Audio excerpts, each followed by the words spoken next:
السلام علیکم ورحمۃ اللہ وبرکاتہ۔ اعوذ باللہ من الشیطان الرجیم، بسم اللہ الرحمن الرحیم، الحمد للہ رب العالمین، الصلاۃ والسلام علی سید الانبیاء والمرسلین۔ بسم اللہ الرحمن الرحیم، والفجر ولیال عشر والشفع والوتر۔ اس سورے میں اللہ تعالیٰ قسم کھا کر بیان فرماتے ہیں۔ اللہ نے قرآن میں کئی جگہ اللہ تعالیٰ قسم کھائے ہیں۔ قسم اس لیے کھائے ہیں کہ بات کی اہمیت بتانے کے واسطے۔ تو یہاں پر اللہ تعالیٰ قسم کھاتے ہیں وقت فجر کی قسم، ولیال عشر، اور 10 راتوں کی قسم۔ لیل کی جمع لیال ہے، رات۔ لیال عشرہ 10، وقت فجر کی قسم اور 10 راتوں کی قسم۔ اس کے بارے میں تفاسیر میں مختلف اقوال ہیں۔ ایک قول یہ ہے کہ 10 راتوں سے مراد کون سی 10 راتیں ہیں۔ بعض روایت میں ہے کہ ماہ رمضان کی آخری کی 10 راتیں ہیں، بعض روایتوں میں ہے کہ ماہ محرم کی شروع کی 10 راتیں ہیں، اور زیادہ اقوال یہ ہیں کہ ماہ ذی الحجہ کے شروع کی 10 راتیں ہیں اس سے مراد۔ اور والشفع والوتر کے معنی شف کہتے ہیں جفت عدد کو، اور وتر کہتے ہیں طاق عدد کو۔ جیسا کہ جفت معنی 2 4 6 8، وتر کے معنی 1 3 5 7، تو ایسے کو وتر کہا جاتا ہے۔ تو اللہ تعالیٰ فرماتے ہیں کہ اس ماہ ذی الحجہ کے شروع کی 10 راتیں وہ پوری کی پوری راتیں، جیسا کہ ماہ رمضان کی 10 طاق راتوں کا ذکر ہے، تو یہاں پر اللہ تعالیٰ فرماتے ہیں پوری طاق راتیں بھی، پوری جفت راتیں بھی، پوری 10 راتوں کی فضل قسم کھا کر اللہ تعالیٰ فرماتے ہیں کہ یہ 10 راتوں کی بڑی فضیلت ہے۔ اس میں ایک یہ ہے کہ ماہ ذی الحجہ کے 10 راتوں اور 10 دنوں کی بڑی فضیلت ہے۔ لکھا ہے کہ ان دنوں کا ہر عمل دوسرے دنوں سے 100 درجے زیادہ ہے۔ مثلاً اگر کسی نے ان دنوں میں 1 روپیہ خیرات کیا تو وہ 100 روپیے خیرات کرنے کے برابر ثواب پائے گا ماہ ذی الحجہ کے شروع کے 10 دن۔ اور حضرت ابن عباس رضی اللہ تعالیٰ عنہ سے مروی ہے کہ رسول اللہ صلی اللہ علیہ وسلم نے ارشاد فرمایا، ایسے کوئی دن نہیں جن میں نیک عمل کرنا ذی الحجہ کے 10 دنوں کے عمل سے زیادہ محبوب ہو۔ اللہ تعالیٰ کو یہ 10 دن کا ہر نیک عمل بہت محبوب ہے، بہت پسند ہے۔ صحابہ نے عرض کیا، کیا راہ خدا میں جہاد بھی؟ تو آپ صلی اللہ علیہ وسلم نے ارشاد فرمایا کہ ہاں، مگر یہ کہ آدم اپنا مال جان سب لے کر گیا اور کچھ بھی واپس نہ آیا، جہاد میں پورا جان مال سے چلے گیا، تو وہ اس کے برابر ہو سکتا ہے، مگر کوئی عمل ذی الحجہ کے 10 دنوں کے برابر نہیں ہے۔ مطلب 10 دنوں میں جتنا ہو سکے نیک اعمال کرنا ہے، خیرات بھی کرنا ہے، تلاوت قرآن اور جو بھی ہو سکتا ہے۔ اور مشکات شریف کی ہمیں حدیث میں ہے کہ پھر حضرت جابر رضی اللہ تعالیٰ عنہ سے روایت ہے کہ رسول اللہ صلی اللہ علیہ وسلم کو ان دنوں سے زیادہ محبوب اور کوئی دن نہیں ہے۔ عرض کیا گیا کہ راہ خدا میں جہاد کے دن بھی؟ تو آپ نے فرمایا ہاں، راہ خدا میں جہاد کے دن بھی، کہ جس شخص نے راہ خدا میں اپنے گھوڑے کو زخمی کر دیا خود بھی زخمی ہو گیا۔ حضرت بی بی عائشہ رضی اللہ تعالیٰ عنہا سے روایت ہے کہ ایک نوجوان جو رسول اللہ صلی اللہ علیہ وسلم سے احادیث سنا کرتا تھا، جب ذی الحجہ کا چاند نظر آیا تو اس نے روزہ رکھ لیا۔ جب رسول اللہ صلی اللہ علیہ وسلم کو خبر ملی تو آپ نے اسے بلایا اور پوچھا کہ تو کس وجہ سے روزہ رکھا ہے؟ تو اس نے عرض کیا کہ میرے ماں باپ آپ پر قربان، یہ حج اور قربانی کے دن ہے، شاید کہ اللہ تعالیٰ مجھے بھی ان کی دعاؤں میں شامل کر لے۔ آپ صلی اللہ علیہ وسلم نے ارشاد فرمایا، تیرے ہر دن کے روزے کا اجر 100 غلام آزاد کرنے کے برابر ہے، 100 اونٹوں کی قربانیاں دینے کے برابر ہے، 100 گھوڑے اللہ کی راہ میں جہاد میں دے دینے کے برابر ہے۔ جب 8ویں ذی الحجہ کا دن ہوگا تو تجھے اس دن کے روزے کا ثواب 1000 غلام آزاد کرنے کا، 1000 اونٹ کی قربانی دینے کا، راہ خدا میں جہاد کے لیے 1000 گھوڑے دے دینے کے برابر ہوگا۔ اور جب 9ویں کا دن ہوگا تو تجھے اس دن کے روزے کا ثواب 2000 غلام آزاد کرنا، 2000 اونٹوں کی قربانی کرنا اور 2000 اور راہ خدا میں سواری کے لیے دیے گئے 2000 گھوڑوں کے برابر ہے۔ اب ہم کو یہ کرنا ہے کہ 10 دن تک روزانہ کم سے کم ایک بار سورہ فجر پڑھنا ہے اور سورہ والضحیٰ کثرت سے پڑھنا ہے، یعنی ہر نماز میں بھی اور خالی بھی سورہ والضحیٰ پڑھنا ہے۔ عید الاضحیٰ کے دن کم از کم 100 آیات قرآنی پڑھنا ہے۔ ان دنوں میں دعائیں قبول ہوتی ہیں۔ ایک سال بی بی عائشہ صدیقہ رضی اللہ تعالی عنہا روزے سے تھی۔ 9ویں تاریخ کا دن تھا۔ ایک صاحبہ آپ سے ملنے کے لیے آئی تو دیکھا کہ بی بی صاحبہ اپنے دوپٹے پر پانی ڈال رہی ہیں، تو وہ صاحبہ نے کہا، بی بی یہ فرض روزہ تو نہیں ہے اور گرمی شدت کی ہے، آپ نے روزہ کیوں رکھ لیا؟ تو آپ نے جواب دیا، میں کیسے نہیں رکھتی جبکہ میرے آقا نے فرمایا کہ 9ویں کا روزہ 2 سال کے گناہوں کا کفارہ ہے، اور لکھا ہے کہ عاشورے کا روزہ 1 سال کے گناہوں کے برابر ہے۔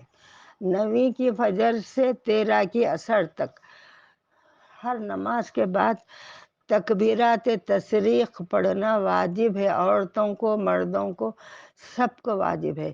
یہ تکبیرات فرض نماز کا سلام پھیرتے ہی پڑھنا ہے، 9ویں کی فجر سے 13 کی عصر تک۔ تکبیرات یہ ہیں، اللہ اکبر، اللہ اکبر، ولا الہ الا اللہ، اللہ اکبر، اللہ اکبر وللہ الحمد۔ رسول اللہ صلی اللہ علیہ وآلہ وسلم نے ارشاد فرمایا، جس نے 8ویں ذی الحجہ کا روزہ رکھا، اللہ تعالیٰ اسے ایوب علیہ السلام کے مصائب پر صبر کرنے کے برابر ثواب عطا فرماتا ہے۔ یہ مکاشفۃ القلوب میں ہے۔ اور جس نے یوم عرفہ کے دن یعنی 9ویں کے دن روزہ رکھا، اللہ تعالیٰ اسے عیسیٰ علیہ السلام کے برابر ثواب دے گا۔ رسول اللہ صلی اللہ علیہ وسلم نے یہ بھی ارشاد فرمایا کہ جب عرفے کا دن ہوتا ہے تو اللہ تعالیٰ اپنی رحمت کو پھیلا دیتا ہے، اور اس دن سے زیادہ کسی دن بھی لوگ دوزخ سے آزاد نہیں ہوتے۔ جس دن عرفے کے دن اللہ تعالیٰ سے دنیا اور آخرت کی جو حاجت طلب کی جائے گی، اللہ تعالیٰ اس کی حاجتوں کو پوری کر دیتا ہے، کیونکہ یہ حج کا خاص دن ہے، 9ویں تاریخ کا دن۔ بنیت الطالبین میں حضرت علی رضی اللہ تعالیٰ عنہ اور حضرت ابن مسعود رضی اللہ تعالیٰ عنہ سے روایت ہے کہ رسول اللہ صلی اللہ علیہ وسلم نے ارشاد فرمایا، جو شخص عرفے کے دن 2 رکعت نماز اس طرح ادا کرے کہ ہر رکعت میں بسم اللہ الرحمن الرحیم کے ساتھ 3 بار سورہ فاتحہ آمین کے ساتھ، پھر بسم اللہ الرحمن الرحیم کے ساتھ سورہ کافرون 3 بار، پھر بسم اللہ الرحمن الرحیم کے ساتھ سورہ اخلاص 1 بار، تو اللہ تعالیٰ فرشتوں سے فرماتا ہے، گواہ رہو میں نے اس کے گناہ بخش دیے۔ تفسیر روح البیان میں ہے کہ رسول اللہ صلی اللہ علیہ وسلم نے ارشاد فرمایا، جس نے 5 راتیں عبادت میں گزاری تو اس کے لیے جنت واجب ہو جاتی ہے۔ 8 ذی الحجہ کی شب، 9ویں ذی الحجہ کی شب، 10ویں ذی الحجہ کی شب اور شب عید الفطر اور شب برات۔ یہ سورہ حج کی آیت شریفہ میں ہے۔ پھر قربانی کے بارے میں لکھا ہے، سورہ حج میں ہے، اللہ تعالیٰ ارشاد فرماتے ہیں لَن يَنَالَ اللَّهُ لُحُومُهَا وَلَا دِمَاؤُهَا وَلَٰكِنْ يَنَالُهُ التَّقْوَىٰ مِنكُمْ۔ اس کا ترجمہ یہ ہے کہ اللہ تعالیٰ کے پاس تمہاری قربانیوں کا نہ گوشت پہنچتا ہے نہ خون پہنچتا ہے، مگر تمہارے دل کا تقویٰ پہنچتا ہے کہ جس اخلاص عمل سے تم نے قربانیاں دی ہیں، اللہ تعالیٰ کو تمہارا تقویٰ پہنچتا ہے۔ اور اس میں خاص یہ بات یہ ہے کہ اخلاص ہونا ہے، یعنی خلوص اعمال میں صرف اور صرف اللہ کی رضا کے لیے، نہ گوشت کھانے کی نیت سے نہ کسی اور نیت سے۔ قربانی کا وقت 10ویں کی فجر کے بعد سے 12 کی عصر تک رہتا ہے، 12 تاریخ کے عصر تک۔ رات کے وقت قربانی کرنا منع ہے، اور 10 کے دن نماز کے بعد قربانی کرنا ہے۔ اگر کوئی نماز کے پہلے قربانی کر لے تو اس کی قربانی ادا نہیں ہوگی۔ اور قربانی میں بکرا، اونٹ، گائے سب کا ثواب برابر ہے، چاہے گائے میں حصہ ملیے، چاہے بکرا، چاہے اونٹ۔ ایصال ثواب کی نیت سے بھی کرے تو نفل ہوگا، کیونکہ بہت سے لوگ مرحوم کے ایصال ثواب کے لیے کرتے ہیں، تو مرحوم پر قربانی واجب نہیں ہے۔ اگر ان کو ثواب کے لیے کرتے ہیں تو کر سکتے ہیں، کرنا جائز ہے، مگر وہ نفل ہوگا۔ اور قربانی کے ثواب میں یہ لکھا ہے کہ قربانی کے جانور کے ہر بال کے برابر نیکیاں قربانی دینے والے کے نامہ اعمال میں لکھی جاتی ہیں، اور قربانی کے جانور کا خون کا قطرہ زمین پر گرنے سے پہلے اللہ تعالیٰ کے پاس قبول ہو جاتا ہے۔ جس گھر میں قربانی ہوتی ہے، سال تمام اس گھر میں عافیت رہتی ہے۔ ہم اپنے نام کی قربانی کر کے اس کا ثواب مرحومین کو ایصال کرنا جائز نہیں ہے۔ ہر صاحب نصاب پر قربانی واجب ہے، نہیں کرے تو گناہ گار ہوں گے۔ جس کے پاس 7.5 تولے سونا، 52.5 تولے چاندی، یا اس کے دونوں کے برابر رقم، یا اور کچھ سونا، کچھ چاندی اور کچھ پیسے ملا کر سب 52 تولے چاندی کی قیمت کے برابر ہے، تو پھر ان پر قربانی دینا واجب ہے اور زکوٰۃ دینا فرض ہے۔ بعض لوگ صرف مرد آدمی قربانی دیتے ہیں، عورتوں کے پاس سونا چاندی رہا تو بھی نہیں دیتے۔ سب کو فرداً جس کے پاس ہے پیسہ قربانی دینا چاہیے۔ صاحب نصاب عورتوں کو بھی زکوٰۃ بھی فرض ہے، نہیں دیے تو عورتیں گناہ گار ہوں گے۔ مردوں پر عورتوں کی طرف سے زکوٰۃ یا قربانی دینا لازم نہیں ہے، اور عورتوں کو دینا ضروری ہے۔ تو یہ نہیں ہے کہ ہر گھر میں ایک قربانی ہو گئی تو کافی ہے، ایسا نہیں ہے۔ یہ گوشت کھانے کے لیے کافی ہے، ایسی بات نہیں ہے۔ اور قربانی کا ثواب پہلے دن کا زیادہ ہے، دوسرے دن کا اس سے ذرا کم، تیسرے دن کا اس سے ذرا کم ہے۔ تو کسی کے واسطے بول کے قربانی آج نہیں کریں گے، کل جمعہ گی ہے کل کر لیں گے، قربانی بھی ہوتی جمعہ کی بھی ہوتی، ایسا کر تو قربانی ادا نہیں ہوتی، کیونکہ مقصد 2 ہو گئے۔ ایک ہی مقصد سے ہونا ہے، کل فلاں لوگ آتے ہیں، پرسوں قربانی دے دیں گے، 3 دن تو قربانی کے ہیں، ایسا نہیں کرنا ہے، بلکہ قربانی میں نیت خالص اللہ کی رضا کے لیے ہونا ہے۔